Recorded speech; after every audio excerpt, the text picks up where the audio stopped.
YouTube channel. और आज हम बात करने वाले हैं एनालिप्टिक्स के बारे में। पीछे हमने किया था सीएनएस का मॉड्यूल स्टार्ट किया था, सेंट्रल नर्वस सिस्टम का, जिसमें हमने फर्स्ट क्लासिफिकेशन को एक्सप्लेन किया था सीएनएस स्टिमुलेंट। वो फर्दर क्लासिफाइड थी 3 ग्रुप में। साइकोमोटर स्टिमुलेंट को हमने प्रीवियस वीडियो में एक्सप्लेन किया है। अगर आपने अभी तक साइकोमोटर स्टिमुलेंट का वीडियो नहीं देखा है तो आप जाके साइकोमोटर स्टिमुलेंट का वीडियो देख सकते हैं। सेकंड एनालिप्टिक्स में आपको आज पूरा ब्रीफली एक्सप्लेन करूंगी, तो एंड तक देखिएगा ये video. And third one is anorectics, जिसे मैं अपनी लास्ट थर्ड वीडियो में एक्सप्लेन करूंगी अगली वीडियो में। तो चलिए जानते हैं एनालिप्टिक ड्रग्स होते क्या हैं।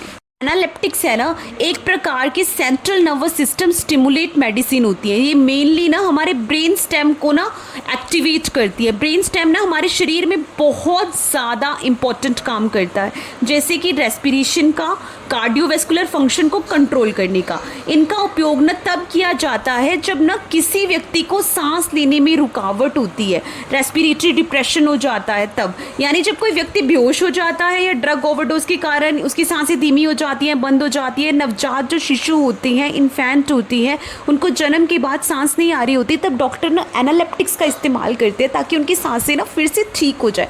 एग्जाम्पल के लिए जो ड्रग्स आती है डॉक्साप्राम, कैफीन एंड नाइकेथामाइड बताऊँ तो एनालिप्टिक ऐसी मेडिसिन होती है जो शरीर के अंदर ना बंद या धीमी पड़ी हुई सांसों को फिर से चालू करने में मदद करती है। सीधे दिमाग के उस हिस्से को एक्टिवेट कर देती है जो सांसें और दिल की धड़कन को कंट्रोल करता है। काम कैसे करते हैं? जो मेडिसिन होती हैं ना, ये वो होती हैं, ऐसी मेडिसिन होती है जो हमारे दिमाग के उस हिस्से को स्टिमुलेट कर देती हैं जिसे हम ब्रेन स्टेम कहते हैं। और इससे खास कर मेड्यूलरी रेस्पिरेटरी सेंटर को, ये मेडिसिन ना हमारे खून में मौजूद कार्बन डाइऑक्साइड की मात्रा के प्रति ना दिमाग को ज़्यादा संवेदनशील बना देती है। जैसे ही कार्बन डाइऑक्साइड की मात्रा थोड़ी बढ़ती है तो हमारा दिमाग जल्दी रिएक्ट करता है और सांसें तेजी और गहरी होती हैं। इसमें जो हमारे शरीर में ना ऑक्सीजन का जो लेवल है ना सही रहता है और सांस रुकने की स्थिति में सुधार हो जाता है। टिक्स होते हैं जैसे कि कैफीन, ये हमारे दिमाग में मौजूद एडिनोसाइन रिसेप्टर को ब्लॉक कर देती है। एडिनोसाइन हमें ना नींद और थकान का एहसास कराता है, तो इसे ब्लॉक करने से ना व्यक्ति में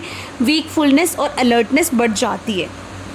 जानते हैं मेड्यूलरी रेस्पिरेटरी सेंटर क्या होता है? मेड्यूलरी रेस्पिरेटरी सेंटर ना हमारे दिमाग के निचले हिस्से में मौजूद ऑब्लोंगाटा में एक ना इम्पोर्टेंट न्यूरॉन ग्रुप होता है।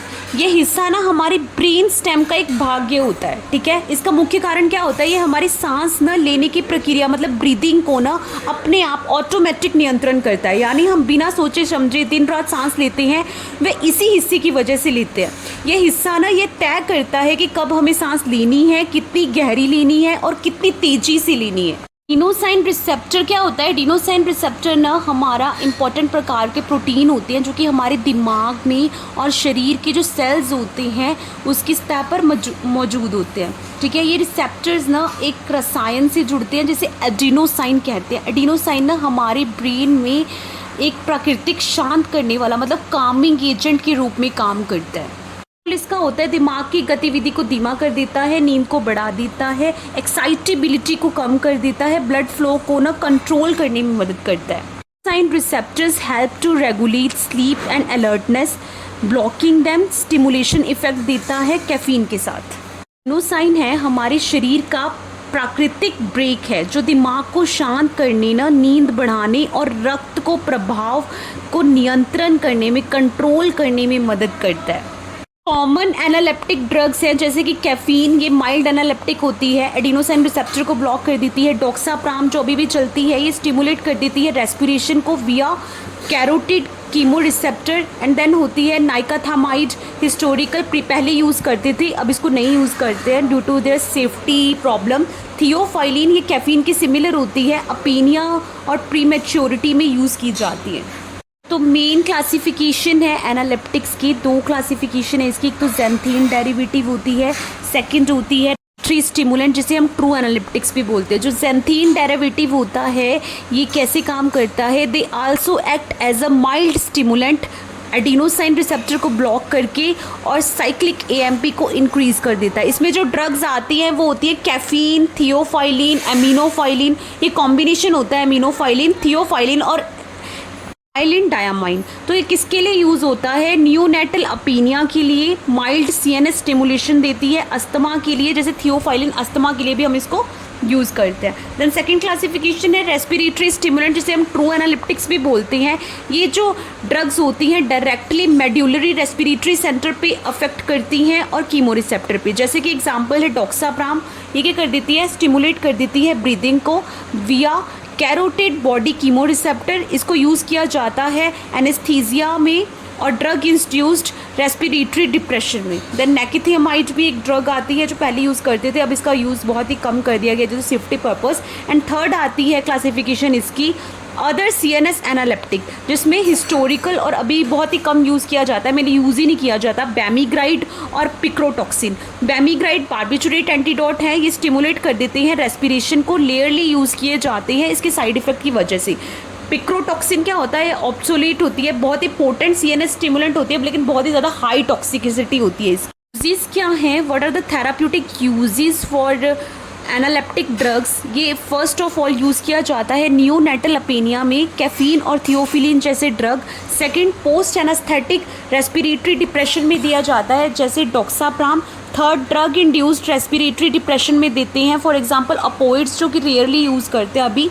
देन ओकेशनल यूज़ किया जाता है क्रोनिक ऑब्स्ट्रक्टिव पल्मोनरी डिजीज़ में ब्रीदिंग को स्टिमुलेट करने के लिए, मेनली उसमें थियोफाइलिन ही यूज़ करते हैं।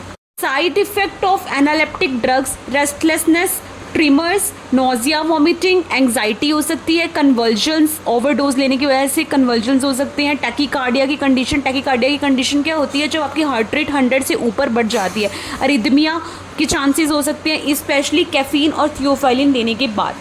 Contraindication of analeptic, seizure disorders, hypertension, cardiac arrhythmias, hyperthyroidism. Pregnancy में जैसे डॉक्साप्राम यूज़ करने रिकमेंड नहीं किया जाता। अगर आपको सीजर डिसऑर्डर है, हाइपरटेंशन है, कार्डियक अरिदमिया से जूझ रहे हैं, हाइपरथायरॉयडिज्म के पेशेंट है, आप प्रेग्नेंट हैं, तो आपको ये मेडिसिन बिल्कुल ही बंद कर देनी चाहिए और लेनी नहीं चाहिए। एनालेप्टिक्स होते हैं ना, वो सीएनएस स्टिमुलेंट होते हैं जो कि एक्ट करते हैं हमारे रेस्पिरेटरी सेंटर पे। किसके लिए यूज़ होते हैं? रेस्पिरेटरी डिप्रेशन के लिए, स्पेशली न्यूबॉर्न बेबीज़ में और इमरजेंसी सिचुएशन में, जैसे एनेस्थीसिया के रूप में, फॉर एग्जांपल कैफीन, डॉक्साप्राम, थियोफाइलिन। यही तीन है जो आज यूज़ हो रही हैं एज ए एनालेप्टिक ड्रग। बाकी ड्रग्स की हाइपोटेंसी टॉक्सिसिटी की वजह से अब इसको यूज़ नहीं किया जाता। ठीक है, ना चाहिए कि सीएनएस और कार्डियक इफेक्ट आपको तो नहीं है, तो इसकी वजह से अगर आपको ऐसी कोई दिक्कत है तो आपको ये ड्रग यूज़ करनी नहीं चाहिए। क्लासिफिकेशन इसकी 3 टाइप में डिवाइडेड है। तो फर्स्ट हम इसको एक्सप्लेन आउट करेंगे एक एक करके। We classify analeptics into 3 main categories. First categories की थी ज़ैंथीन डेरिवेटिव, तो हम इसको फर्स्टली एक्सप्लेन करेंगे ज़ैंथीन डेरिवेटिव्स में कौन कौन से ड्रग्स आ रहे हैं, फुली एक्सप्लेन करेंगे उसको। फर्स्ट ड्रग जो इसमें आती है कैफीन। कैफीन क्या होती है? वो नेचुरल स्टिमुलेंट होती है जो कि ज़ैंथीन एल्कोलाइड क्लास से बिलोंग करती है। ये मेनली कॉफ़ी में, टी में, सॉफ्ट ड्रिंक्स में पाई जाती है। ठीक है, ये मेडिकली भी यूज़ होती है एनालिप्टिक्स के तौर पे, जिसे हम सीएनएस स्टिमुलेंट बोलते हैं। कॉमनली किसके लिए यूज़ की जाती है? अलर्टनेस को बढ़ाने के लिए, थकान को रिड्यूस करने के लिए और रेस्पिरेशन को स्टिमुलेट करने के लिए, स्पेशली न्यूबॉर्न बेबीज़ में। जो केमिकल फार्मूला होता है कैफीन का वो होता है C8H1ON4O2। कैसे करता है? ये एडिनोसाइन रिसेप्टर को A1 और A2A रिसेप्टर को ब्लॉक कर देता है। कैफीन हमारे दिमाग में मौजूद ना एडिनोसाइन रिसेप्टर को ब्लॉक कर देता है। इससे हमारी नींद और थकान नहीं आती और व्यक्ति को अलर्टनेस और सतर्कता महसूस होती है। पीडीई को रोक देता है। फॉस्फोडाइस्ट्रेस पीडीई का एक एंजाइम होता है जो कैम्प को तोड़ता है। कैफीन इसे रोकता है, जिसमें शरीर में कैम्प की मात्रा ना बढ़ जाती है। इससे हमारा सीएनएस और हमारा हार्ट दोनों उत्तेजित हो जाती है। ठीक है, देन थर्ड क्या होता है? मेडुलरी रेस्पिरेटरी सेंटर को स्टिमुलेट कर देता है। कैफीन दिमाग में ना उस हिस्से को स्टिमुलेट करता है जो सांसों को कंट्रोल करता है, मतलब मेडुलरी रेस्पिरेटरी सेंटर को। इससे सांसें तेज और गहरी हो जाती है, खासकर जब हमारी सांसें बिल्कुल ही धीमी चल रही होती हैं। पीडी क्या होता है? फॉस्फोडाइएस्ट्रेज। तो पीडी क्या होता है? ये शरीर के अंदर ना मौजूद एक ना बहुत ही इम्पॉर्टेंट प्रकार की मैसेंजर को ना तोड़ने का काम करता है। जैसे cyclic AMP, cAMP, cyclic GMP, cGMP बोलते हैं। ये दोनों ना शरीर के अंदर जो हमारी कोशिकाएं होती हैं ना उसमें संदेश भेजने के काम करते हैं, जिससे शरीर में ना कई ज़रूरी काम कंट्रोल होते हैं। और CGMP ना शरीर के अंदर छोटे छोटे मैसेंजर की तरह काम करते हैं, जो ना कई ज़रूरी क्रियाओं को ना कंट्रोल करने जैसे काम करते हैं, जैसे शरीर में ऊर्जा का आना, हार्ट रेट को बढ़ाना, एनर्जी को रेगुलेट करना, ब्रीदिंग और ब्रेन एक्टिविटी। ये कैसे काम करता है? जब इन मैसेंजर्स को ना अणुओं की ज़रूरत पूरी होती है ना, तो PDE ना उन्हें तोड़कर उनकी मात्रा कम कर देता है, ताकि शरीर में ना हमारा संतुलन बना रहता है। कुछ मेडिसिन होती है जैसे कि कैफ़ीन, वो PDE को रोक देती हैं। इसमें जो कैंप है और CGMP की मात्रा ना बढ़ जाती है, जैसे शरीर में ज़्यादा ही एनर्जी और तेज़ सांसें, और हमारा जो ब्रेन होता है वो ज़्यादा ही अलर्ट हो जाता है। थेरेप्यूटिक यूजेस, एक तो नियोनेटल अपीनिया के लिए यूज़ होता है, ये ब्रीदिंग को स्टिमुलेट करता है प्रीमेच्योर बेबीज़ में। सेकंड, माइग्रेन और टेंशन हेडेक में यूज़ करते हैं। इसे मेनली एनाल्जेसिक के साथ, जैसे नेप्रोक्सिन के साथ कॉम्बिनेशन में दिया जाता है। मेंटल अलर्टनेस में, थकान में, अस्थमा में, ब्रोंकोडायलेशन में बहुत कम यूज़ किया जाता है। डायरेटिक्स में भी माइल्डली यूज़ किया जाता है कैफ़ीन को। The EDME for caffeine absorption क्या है? ये रैपिडली और कम्प्लीटली हम ऑरली लेते हैं। इसका पीक टाइम कितना होता है? 30 to 60 मिनट होता है। ये डिस्ट्रीब्यूट होता है, वाइडली डिस्ट्रीब्यूट होता है हमारी होल बॉडी में। हमारी मेनली क्रॉस करता है ब्लड ब्रेन बैरियर को, प्लेसेंटा को, और हमारे ब्रेस्ट मिल्क में एंटर कर जाता है। मेटाबॉलिज्म क्या होता है? बाय लीवर के थ्रू ये मेटाबोलाइज्ड होता है, लीवर में जाके ये टूटती है ड्रग बाय CYP1A2 एंजाइम के थ्रू। थियोफाइलिन में पैराजेंथीन और थियोब्रोमाइन का एक्सक्रीट आउट कहाँ से होता है? किडनी से मेनली एक्सक्रीट आउट हो जाता है। ठीक है, इसकी हाफ लाइफ कितनी होती है? 3 से 7 घंटे होती है। ठीक है, न्यूनेट्स में ज़्यादा लंबी होती है और प्रेग्नेंट वुमेंस में। मेनली CNS स्टिमुलेंट जो xanthine डेरिवेटिव है, वो उसकी मैकेनिज्म ऑफ एक्शन क्या थी? ये एडेनोइज रिसेप्टर को ब्लॉक कर देती थी और PDE को इनहिबिट कर देती थी। मेनली यूज़ किया जाता है नियोनेटल अपीनिया के लिए, अलर्टनेस को बढ़ाने के लिए और हमारे हेडेक को ट्रीट करने के लिए। रूट क्या है? ओरली भी दे सकती है, IV के थ्रू भी हम इसको देते हैं। इसकी हाफ लाइफ 3 से 7 घंटे तक की होती है। जो ड्रग हमने xanthine डेरिवेटिव में की थी वो है कैफ़ीन। तो चलिए अब नेक्स्ट हम करते हैं, नेक्स्ट की और आगे बढ़ते हैं। सेकेंड इज़ हमारी है एमिनोफाइलिन। थियोफाइलिन क्या होती है? ये थियोफाइलिन क्या होता है? Theophylline is a methyl xanthine drug, caffeine के जैसी। ठीक है, ये ब्रोंकोडाइलेटर होती है और माइल्ड CNS स्टिमुलेंट होती है। मेनली किसके लिए यूज़ की जाती है? अस्थमेटिक पेशेंट के लिए, क्रोनिक ऑब्स्ट्रक्टिव पल्मोनरी डिजीज़ में, और अपीनिया के लिए प्रीटर्म इन्फेंट में। थियोफाइलिन क्या था? ये मिथाइल xanthine ड्रग होती है, कैफीन की तरह ब्रोंकोडाइलेटर होती है, मेनली माइल्ड CNS स्टिमुलेंट होती है, मेनली अस्थमा और COPD के लिए यूज़ होती है। दैन एमिनोफाइलिन का जो मैं पहले बता रही थी, ये थियोफाइलिन और इथाइल एनिडामाइन 2:1 इनका कॉम्बिनेशन होती है। ये ड्रग जो एमिनोफाइलिन कहलाती है, ये ज़्यादा वाटर सोल्यूबल होती है। ये यूज़ की जाती है मेनली इंजेक्शेबल के थ्रू। ठीक है, ये कैसे वर्क करती है? सेम काम करती है जैसे थियोफाइलिन काम करती है, बट ज़्यादा फास्ट एक्ट करती है क्योंकि इसे IV के थ्रू हम देते हैं। मैंने यहाँ पे नीचे आपको इसका पूरा फॉर्मूला भी बताया है। तो मैकेनिज्म ऑफ एक्शन क्या है थियोफाइलिन और अमीनोफाइलिन का? फर्स्ट तो मैंने आपको जो पीछे बताया था कि फॉस्फोडाइस्ट्रेस को इनहिबिट कर देते हैं और कैम्प को इंक्रीज़ कर देते हैं। ठीक है, जो कि एक कॉज करते हैं ब्रोंकोडाइलेशन और CNS स्टिमुलेशन। सेकंड क्या कर देते हैं? एडिनोसाइन रिसेप्टर को ब्लॉक कर देते हैं, जिसकी वजह से ब्रोंको कंस्ट्रिक्शन रिड्यूस हो जाती है और अलर्टनेस प्रमोट होती है। मतलब ये माइल्ड CNS स्टिमुलेशन प्रोवाइड करता है। थर्ड क्या है? ये माइल्ड स्टिमुलेशन देता है रेस्पिरेटरी सेंटर में, स्पेशली नियोनेट्स में, स्पेशली छोटे न्यूबॉर्न बेबीज़ में। क्या है? मेनली थियोफाइलिन अस्थमा के लिए, क्रोनिक ऑब्स्ट्रक्टिव पल्मोनरी डिजीज़ और नियोनेटल अपीनिया के लिए यूज़ होता है। जो एमिनोफाइलिन होता है सीवियर अस्थमा अटैक में IV के थ्रू हम इसको प्रिस्क्राइब करते हैं, अपीनिया में, प्रीमेच्योरिटी में, और जब क्रोनिक ऑब्स्ट्रक्टिव पल्मोनरी डिजीज़ में एक्सेसरबेशन की कंडीशन हो जाती है तो हम इसको प्रिस्क्राइब करते हैं, थियोफाइलिन को और अमीनोफाइलिन को। में क्या है? थियोफाइलिन की एब्जॉर्प्शन बहुत ही ज़्यादा अच्छी ऑरल एब्जॉर्प्शन है। अमीनोफाइलिन रैपिड IV के थ्रू हम देते हैं। डिस्ट्रीब्यूशन क्या है? थियोफाइलिन वाइडली डिस्ट्रीब्यूट होता है हमारी बॉडी में, ये ब्लड ब्रेन बैरियर को क्रॉस करता है और प्लेसेंटा को क्रॉस करता है। अमीनोफाइलिन भी सेम है, ब्लड ब्रेन बैरियर को क्रॉस करेगा और प्लेसेंटा को, दोनों को क्रॉस करता है। देन मेटाबॉलिज्म क्या है, थियोफाइलिन क्या करता है, हमारे लीवर में जाके टूटता है CYP1A2 एंजाइम के थ्रू। एंड अमीनोफाइलिन क्या है, वो कन्वर्ट हो जाता है हमारी बॉडी के अंदर जाके थियोफाइलिन में। तो थियोफाइलिन है वो यूरिन के थ्रू एक्सक्रीट आउट होता है, अमीनोफाइलिन भी सेम यूरिन के थ्रू ही एक्सक्रीट आउट होता है। जो थियोफाइलिन की हाफ लाइफ है वो 8 से 12 घंटे तक होती है। एजिस के दौरान ये वेरी करता है, डिजीज़ के दौरान वेरी करता है ज़रूर। अमीनोफाइलिन क्या होती है, उसकी हाफ लाइफ बहुत शॉर्ट होती है एज़ कम्पेरिजन टू थियोफाइलिन। ये रैपिड है, रैपिडली काम करता है, बट इसकी जो हाफ लाइफ होती है वो बहुत ही ज़्यादा शॉर्ट होती है। What are the side effects of theophylline and aminophylline? इसके साइड इफेक्ट्स क्या होती है, mainly nausea and vomiting cause कर सकता है, इंसोम्निया कॉज कर सकता है, ट्रीमर कॉज कर सकता है, टैकीकार्डिया मतलब हार्ट रेट का इंक्रीज होना कर देता है, पाल्पिटेशन बढ़ा देता है, सीजर्स में मेनली ओवरडोज लेते हैं तो सीजर्स भी आ सकते हैं इसकी वजह से।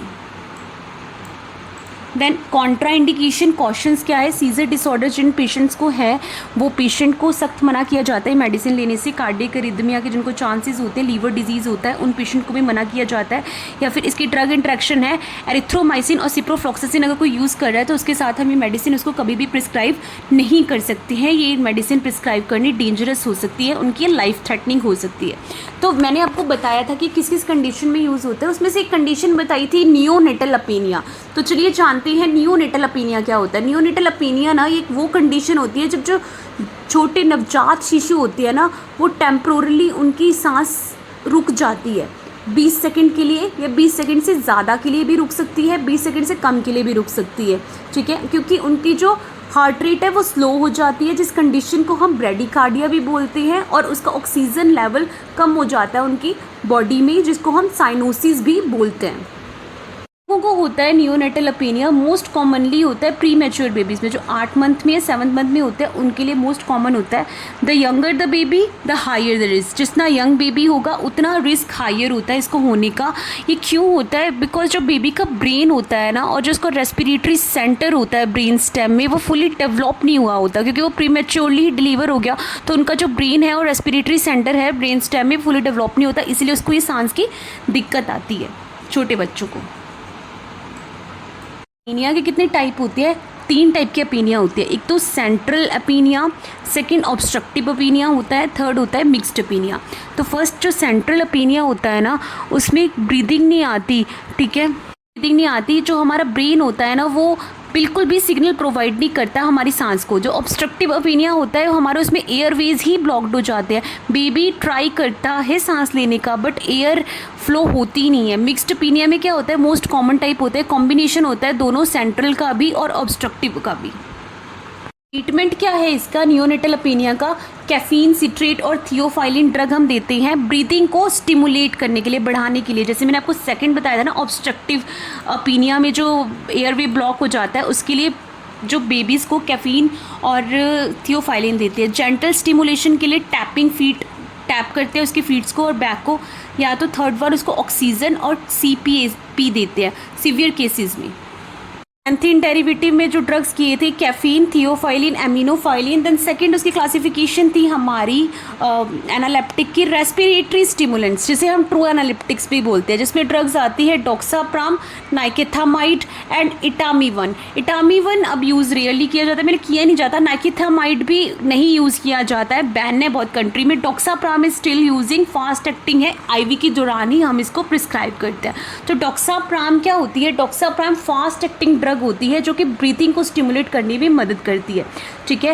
ये रेस्पिरेटरी स्टिमुलेंट होता है, मेनली इमरजेंसी सिचुएशन में यूज़ किया जाता है, जब ना कोई भी पर्सन को सांस लेने में डिफ़िकल्टी आ रही होती है, उनकी सांस बहुत ही स्लो डाउन हो जाती है, बिल्कुल ही रुक जाती है, जैसे कि सर्जरी के बाद किसी की सांसें बहुत ही स्लो हो जाती है, रुक जाती हैं, या ड्रग ओवरडोज लेने की वजह से भी उनकी जो पाल्पिटेशन है वो स्लो हो जाती है और उनकी सांसें कम हो जाती है। और कई बार कई लंग कंडीशन जैसे कि अस्थमेटिक पेशेंट है, क्रोनिक ऑब्स्ट्रक्टिव पल्मोनरी डिजीज़ के पेशेंट हैं, उनमें भी हो जाता है।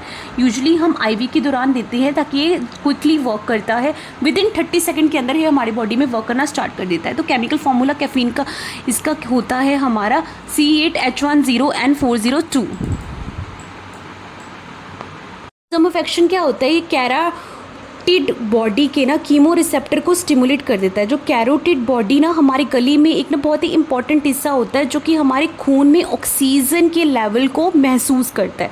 जब ये रिसेप्टर स्टिमुलेट हो जाते हैं ना, मतलब उत्तेजित हो जाती है, तो दिमाग को ना संदेश जाता है कि सांसें हमारी बढ़नी चाहिए। सेकंड कि दिमाग में जो मौजूद जो हमारे रेस्पिरेटरी सेंटर मेड्यूला होता है उसको स्टिमुलेट करता है। यह हिस्सा ना जो हमारा क्या होता है सांस लेने की प्रक्रिया को ना कंट्रोल करता है। जब इसे हम स्टिमुलेट करते हैं ना तो शरीर में ना जो हमारी सांस लेने की गति होती है ना और उसकी गहराई होती है, दोनों ही बढ़ जाते हैं, जिसकी वजह से हमारी सांसें गहरी हो जाती हैं। तो यूजेस क्या हैं इसके? जो रेस्पिरेटरी डिप्रेशन के लिए हम इसको यूज़ करते हैं, ठीक है, नार्कोटिक ओवरडोज में यूज़ करते हैं और सीओपीडी के पेशेंट्स के लिए यूज़ करते हैं, ठीक है। अब पेनिया होता है प्रीमेच्योर इन्फेंट में, उसके लिए हम इसको यूज़ करते हैं। साइड इफ़ेक्ट्स क्या है? हाइपरटेंशन में, ठीक है, साइड इफ़ेक्ट कर सकता है, टैकीकार्डिया की कंडीशन को बढ़ा सकता है, ट्रीमर बढ़ा सकता है, सीजर्स हाई डोज में लेते हैं तो सीजर्स कॉज कर सकते हैं और वॉमिटिंग कॉज करता है। एमई क्या है? रूट आईवी के दौरान हम इसको लेते हैं। Onset of action 20 to 40 second में इसका हो जाता है। ड्यूरेशन 5 से 12 मिनट तक इसकी ड्यूरेशन रहती है। मेटाबोलाइज होता है, लीवर में जाके टूटती है, एक्सक्रीट आउट होती है किडनी के दौरान। डॉक्साप्राम क्या है? वो फास्टर एक्ट करती है विदिन 30 सेकंड के अंदर, बट जो इसकी ब्रीदिंग इफेक्ट होती है फ्यू मिनट्स के लिए होती है। इवन इसकी हाफ लाइफ 3 से 4 घंटे तक ही होती है बस। जो इसकी कॉन्ट्रा इंडिकेशंस है, एपिलेप्सी के पेशेंट को ये मना होती है, हाइपरटेंशन में ये मना होती है, और सीवियर कोरोनरी आर्टरी डिजीज़ जिनको ये कंडीशंस है उसमें भी ये बिल्कुल ही प्रोहिबिटेड होती है मेडिसिन। ड्रग इज नाइकेथामाइड, जिसे हम कोरामाइन भी बोलते हैं। इसका केमिकल फार्मूला है C10H14N20, ठीक है। बिल्कुल भी यूज़ नहीं की जाती क्योंकि इसकी इफेक्टिवनेस भी लो है और इसका सीजर्स आने का रिस्क भी बहुत ज़्यादा हाइयर होता है। दौरे पड़ने का रिस्क भी काफ़ी हाइयर होता है इसका। तो लेकिन क्या होता है, नाइकेथिनामाइड क्या होता है? ओल्ड रेस्पिरेटरी सर्कुलेटरी स्टिमुलेंट होती है। ये पहले यूज़ की जाती थी ब्रीदिंग डिप्रेशन को ट्रीट करने के लिए, बट ये ऑब्सोलीट है अब ये मोस्ट ऑफ द कंट्रीज़ में।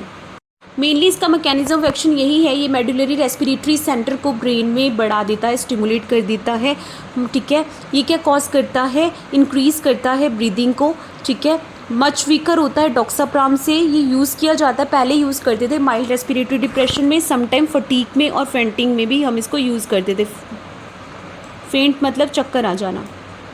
ड्रग जो है हमारी इटामीवान, इटामीवान का केमिकल फार्मूला है C12H17NO3। इनमें से जो मेडिसिन अभी यूज़ होती है ना वो डॉक्साप्राम ही होती है। इटामीवान और जो हमारी पिछली मेडिसिन थी वो हम बिल्कुल भी हम इसको अब यूज़ नहीं करते। जो इटामीवान है ये क्या होती है? ओल्डर रेस्पिरेटरी स्टिमुलेंट थी। ये रिलेटेड थी निकोटिनिक एसिड के। ये किसके लिए यूज़ की जाती थी? फॉर वेकअप ब्रीथिंग एनेस्थीसिया के बाद। इसका मैकेनिज्म ऑफ एक्शन क्या था कि ये क्या है? स्टिमुलेट करती है रेस्पिरेटरी सेंटर को हमारे ब्रेन स्टेम में, स्लाइटली एक्टिवेट कर देती है कॉर्टिकल हमारी ब्रेन एक्टिविटी को। पहले यूज़ करते थे हम रेस्पिरेटरी डिप्रेशन में एनेस्थीसिया के बाद, अब इसको बहुत ही रेयरली यूज़ करते हैं, बिल्कुल भी यूज़ नहीं करते। इसके नैरो सेफ्टी मार्जिन है, बेटर ऑप्शन अवेलेबल है। अब डॉक्साप्राम है जैसे और कैफीन है, ये बेटर ऑप्शंस अवेलेबल हैं इसमें। तो इसको बेटर ऑप्शन के दौरान हम डॉक्साप्राम और कैफ़ीन ही यूज़ करते हैं। मेनली जो हमारी एनालिप्टिक ड्रग होती है ना वो कैफ़ीन हो गई, theophylline, aminophylline and last one doxapram ही ओनली यूज़ होती है। ये सारी अब प्रोहिबिटेड है, ठीक है। देन हमारा थर्ड क्या था? थर्ड क्लासिफिकेशन जो क्या है एनालिप्टिक्स की, वो होती है अदर एनालिप्टिक ड्रग। अदर एनालिप्टिक ड्रग पहले यूज़ होती थी, बिल्कुल भी यूज़ नहीं होती है। पास्ट में यूज़ करते थे CNS डिप्रेशन के लिए, नाउ रेयरली यूज़ करते क्योंकि इसकी सेफ्टी कंसर्न की तहत। फर्स्ट का था बेमिग्राइड। बेमिग्राइड क्या है? CNS स्टिमुलेंट है, एनालिप्टिक है, पहले यूज़ करते थे बार्बिटूरेट ओवरडोज को रिवर्स करने के लिए। ये इमिडाजोल डेरिवेटिव से बिलोंग करती है। इसका जो फॉर्मूला है C8H13NO2 है। यूज़ किया जाता था बार्बिटूरेट पॉइजनिंग के लिए, जर्नल CNS डिप्रेशन के लिए और ओवरडोज को ट्रीट करने के लिए, बट अब बिल्कुल भी इसको यूज़ नहीं करते। इसका ADME क्या था? IV के थ्रू देते थे, इंट्रामस्कुलर थ्रू ऑरली भी देते थे। Onset within a minute ये अपना IV में इफेक्ट देना स्टार्ट कर देता था। मेटाबोलाइज होता था ये लीवर में जाके, किडनी के थ्रू एक्सक्रीट आउट हो जाता था। इसकी हाफ लाइफ 2 से 3 घंटे तक ही होती थी, जैसे डॉक्साप्राम की होती है। साइड इफ़ेक्ट क्या है, टॉक्सिसिटी, सीजर्स हो सकते थे इसके लेने से, वॉमिटिंग की प्रॉब्लम हो सकती है, trimmers and anxiety, agitation, narrow कर देती है थेराप्यूटिक इंडेक्स को। डोज को हमेशा केयरफुली ही लेनी चाहिए इसका। अब तो ऑब्सोलीट है मॉडर्न मेडिसिन में, ये बहुत ज़्यादा सेफ़र ट्रीटमेंट के साथ रिप्लेस कर दी की है, जैसे कि हमारी डॉक्साप्राम है, लाइक एक्टिवेटेड चारकोल है, और स्पेसिफिक एंटीडोट्स के साथ हम इसको काफ़ी ज़्यादा रिप्लेस कर दिया गया है इन मेडिसिन को। देन सेकंड है पिक्रोटॉक्सिन। जो पिक्रोटॉक्सिन होती है वो कौन सी है? पिक्रोटॉक्सिन एक प्लांट डिराइव टॉक्सिन्स है जो कि एनामित्रा कॉक्यूलस से लिया जाता है। ये पावरफुल सीएनएस स्टिमुलेंट है और गाबा ए रिसेप्टर एंटागोनिस्ट है। पहले यूज़ किया जाता था सीएनएस डिप्रेशन के लिए, जैसे बार्बिचुरेट्स में एक मैकेनिज्म ऑफ एक्शन क्या आता है, ये गाबा ए रिसेप्टर को ब्लॉक कर देता था, मेनली इनहिबिट करता था न्यूरोट्रांसमीटर को हमारे सीएनएस में, ठीक है, इनहिबिटरी सिग्नल्स को रिड्यूस करता था और सीएनएस एक्साइटेशन कॉज करता था और कन्वर्जन कॉज करता था और रेस्पिरेटरी सेंटर को भी स्टिमुलेट करता था। एथलीट है, मेनी कंट्रीज़ में मेनली यूज़ किया जाता था बार्बिचुरेट ओवरडोज के लिए, research as a convulsant agent. अब क्लिनिकली यूज़ नहीं किया जाता क्योंकि इसकी टॉक्सिसिटी बहुत ही ज़्यादा हाई है। इसकी एडीएमई वही थी, आईवी के थ्रू हम लेते थे पहले, ऑनसेट रैपिड एक्शन था, लीवर में जाके टूटती थी, यूरिन में जाके एक्सक्रीट आउट होती थी, इसकी हाफ लाइफ शॉर्टर होती थी और इफेक्ट बिल्कुल ही ज़्यादा जल्दी इंटेंस इसका इफेक्ट होता था। लेकिन अब इसको बिल्कुल भी यूज़ नहीं किया जाता है, नो लॉन्गर यूज्ड मेडिकली, और बहुत ज़्यादा डेंजरस होती है। सिर्फ लैब में यूज़ किया जाता है एपिलेप्सी और सीजर्स मॉडल को स्टडी करने के लिए। सिर्फ बेमिग्राइड और पिक्रोटॉक्सिन पहले यूज़ की जाती थी सीएनएस डिप्रेशन को रिवर्स करने के लिए, बट अब दोनों की दोनों ऑब्सोलीट है क्योंकि उसकी जो सीजर्स रिस्क है बहुत ही ज़्यादा हायर है और उसकी बेटर अल्टरनेटिव्स हमें खुद मिल चुके हैं ऑलरेडी। देन जो एनालेप्टिक्स हमने अभी पढ़ा है, एनालेप्टिक्स क्या होती है? वो सीएनएस स्टिमुलेंट है, सेंट्रल नर्वस सिस्टम स्टिमुलेंट्स की सेकंड क्लासिफिकेशन है। साइकोमोटर हमने पिछली वीडियोस में पढ़ी थी, ठीक है। प्राइमरली ये क्या करती है? स्टिमुलेट कर देती थी हमारे रेस्पिरेटरी सेंटर को हमारे मेड्यूला ओब्लंगाटा में, जो कि मेनली यूज़ किया जाता है रेस्पिरेटरी डिप्रेशन और अपीनिया को ट्रीट करने के लिए। Then for the classification of analeptics, ये 3 तरीके से क्लासिफाइड थे। फर्स्ट xanthine डेरिवेटिव, जिसमें फर्स्ट था मिथाइल xanthine ड्रग्स जैसे कैफीन, थियोफाइलिन, एमिनोफाइलिन, ये ड्रग्स जो अभी भी यूज़ होती हैं नियोनेटल अपीनिया के लिए और रेस्पिरेटरी डिप्रेशन के लिए। ये क्या कर देती थी? एडिनोसाइन रिसेप्टर को ब्लॉक कर देती थी और अलर्टनेस को इंक्रीज़ करती थी और फोस्फोडाइएस्ट्रेज को इनहिबिट कर देती थी और कैम्प को इंक्रीज़ करती थी और रेस्पिरेटरी सेंटर को स्टिमुलेट कर देती थी। मेनली नियोनेटल अपीनिया, अस्थमा के लिए थियोफाइलिन दिया जाता था और फटीक और ड्राउजीनेस के लिए मेनली कैफीन को प्रिस्क्राइब किया जाता था। अपीनिया के लिए हम थियोफाइलिन, डिपेंड करता है कि बच्चे को कौन सा नियोनेटल अपीनिया है, तो उसमें हम थियोफाइलिन भी प्रिस्क्राइब कर सकते हैं, कैफीन भी और एमिनोफाइलिन भी प्रिस्क्राइब कर सकते हैं। देन सेकंड क्लासिफिकेशन थी रेस्पिरेटरी ड्रग, जिसके हम ट्रू एनालिप्टिक्स बोलते हैं। इसमें से जो ड्रग अभी यूज़ होती हैं वो डॉक्साप्राम ही है। डॉक्साप्राम ही अभी आजकल यूज़ होती है फॉर द ट्रीटमेंट नियोनेटल अपीनिया और रेस्पिरेटरी डिप्रेशन। जो नाइकेथामाइड है वो ऑब्सोलीट है और इटामिविन बहुत रेयरली यूज़ होता है, मेनली यूज़ होता ही नहीं है। ये स्टिमुलेट कर देता हमारे कीमो रिसेप्टर को कैरोटिड बॉडीज़ में, एक्टिवेट कर देता था हमारे रेस्पिरेटरी सेंटर को मेड्यूला में, रेस्पिरेटरी रेट इंक्रीज़ हो जाती थी और उसकी डेप्थ इंक्रीज़ हो जाती थी। मेनली रेस्पिरेटरी डिप्रेशन और अपीनिया प्रीमेच्योर बेबीज़ में यूज़ करते थे पहले, अब सिर्फ डॉक्साप्राम ही यूज़ की जाती है।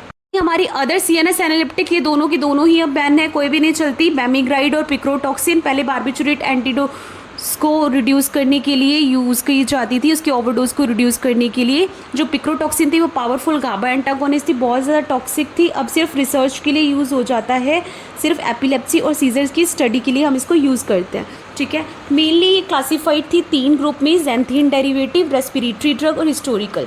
xanthine डेरिवेटिव में कैफीन है, थियोफाइलिन है और एमिनोफाइलिन जो अभी भी चलती है, ठीक है। अपीनिया के लिए, अलर्टनेस के लिए हम इसको यूज़ करते हैं। रेस्पिरेटरी ड्रग में सिर्फ डॉक्साप्राम ही अभी चल रही है। हिस्टोरिकल में जो बेमिग्राइड थी, पिक्रोटॉक्सिन थी, ये दोनों ही अभी बैन हो चुकी हैं, बिल्कुल ही बैन हो चुकी है, अभी बिल्कुल भी चलती नहीं है, ठीक है। जो एनालेप्टिक है वो सीएनएस स्टिमुलेंट है, मेनली यूज़ की जाती है रेस्पिरेटरी डिप्रेशन को ट्रीट करने के लिए। मेड्यूलरी रेस्पिरेटरी सेंटर को एक्टिवेट कर देता है। मेड्यूलरी रेस्पिरेटरी सेंटर क्या होता है? ये हमें होता है जो कि हमें सांस बताता है कि हमें सांस लेने में मदद करता है, ठीक है। जैसे जो ड्रग्स इसमें यूज़ करते हैं वैसे कैफीन, थियोफाइलिन, एमिनोफाइलिन और डॉक्साप्राम मेनली यूज़ किया जाता है अभी। तो नेक्स्ट एपिसोड में हम करेंगे हमारे लास्ट एपिटाइट सप्रेसेंट ड्रग जो कि हमारी थर्ड क्लासिफिकेशन है CNS स्टिमुलेंट की। तो thank you for watching today episode on analeptics. We hope you found it helpful and easy to understand. In our next episode, we will dive into another important class of CNS stimulant, appetite suppressant, जिसे हम एनोरेक्टिक्स भी बोलते हैं। Briefly explain करेंगे। ये जो drugs होती हैं क्या करती हैं, हंगर को रिड्यूस करती हैं, ठीक है, हमारे ब्रेन में उस हंगर के सिग्नल को रिड्यूस करके हमारी ओबेसिटी को ट्रीट करने में मदद करती हैं। So stay tuned, you don't want to miss out this also. Don't forget to like, subscribe and share for more quick and clear pharma content. See you